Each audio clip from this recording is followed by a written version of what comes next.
Alright guys, ride report. Bike's got 80 miles on it now, so I'd consider it quote unquote broken in. At least at this point, meaning I've run it hard enough to get the rings to seal and everything else. At this point, I'm not riding it any differently at all, ever, until I get rid of it. So it's broken in.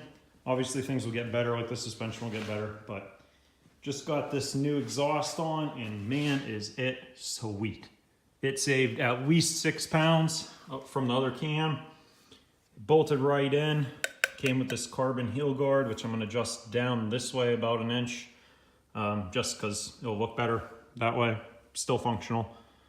Put on the center stand, removed the catalytic converter, and wrapped the headers, which is a huge deal on pretty much all super bikes and adventure bikes, because as you can see, I mean, the header's right next to the shock, so the shock's going to be 250 plus degrees, which is going to change the rate, the damping rate of it. And this probably, well, depending on what kind of steel the spring's made of, it's probably not going to change the spring rate. You're certainly not going to notice that, but it'll change the damping characteristics of it. And of course, you're heating up your coolant here. I mean, literally, that is touching your radiator. So when you guys are going 3 miles an hour through the woods and this is caked with stuff, you're going to be cooking your bike. This thing, you can sit idle all day long in traffic.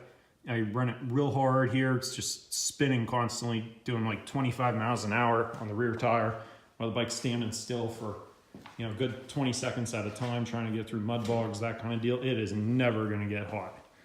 So you definitely want to do that. You got to do the airbox mods.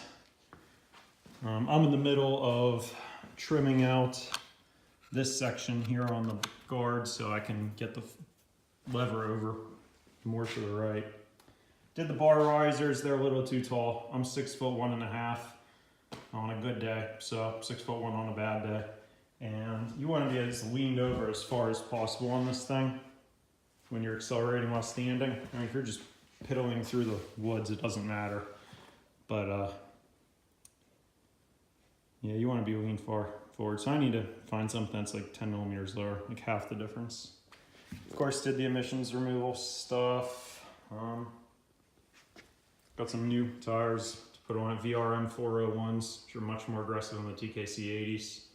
I really should have gone and put something like full-blown, Dunlop MX 33s or something on it, because this is going to be only a woods bike and fun bike. I'm never going to commute on this thing because I don't commute. So stay tuned, guys. I'm going to have tons of riding videos off-road. This thing is going to get muddy. So stay tuned.